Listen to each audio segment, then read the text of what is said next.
વાત કરીએ તાપીની તો તાપીમાં રાજ્ય કક્ષાના મંત્રીના અધ્યક્ષસ્થાને તિરંગા યાત્રાનું આયોજન કરવામાં આવ્યું, જ્યાં કુંવરજી હળપતિ દ્વારા મકાનોનું લોકાર્પણ કરાયું. નવા આઈટીઆઈના મકાનનું લોકાર્પણ કરવામાં આવ્યું, જ્યાં મોટી સંખ્યામાં સ્થાનિક લોકો હાજર રહ્યા. આજે ગુજરાત સરકાર દ્વારા ગુજરાત સરકારના કેબિનેટ મંત્રી મુરબ્બી શ્રી બળવંતભાઈ રાજપૂત સાહેબના અધ્યક્ષ સ્થાને મૂડી અને કુકરમુંડના 2 આઈટીઆઈનું લોકાર્પણ કરવામાં આવ્યું.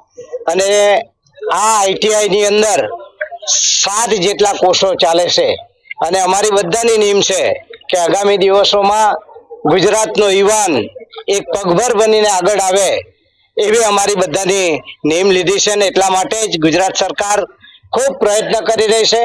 આગામી દિવસોની અંદર નિઝરમાં એક આઈટીઆઈ નથી, ત્યાં પણ અમે આઈટીઆઈ સ્થાપવા માટેનો મારા ઘનિષ્ઠ પ્રયાસ રહેશે. આ વિસ્તારના ધારાસભ્ય તરીકે કોઈ પણ તમારી માંગો હશે આઈટીઆઈઓની અંદર તો એને પરિપૂર્ણ કરવા માટે મારા પ્રયત્ન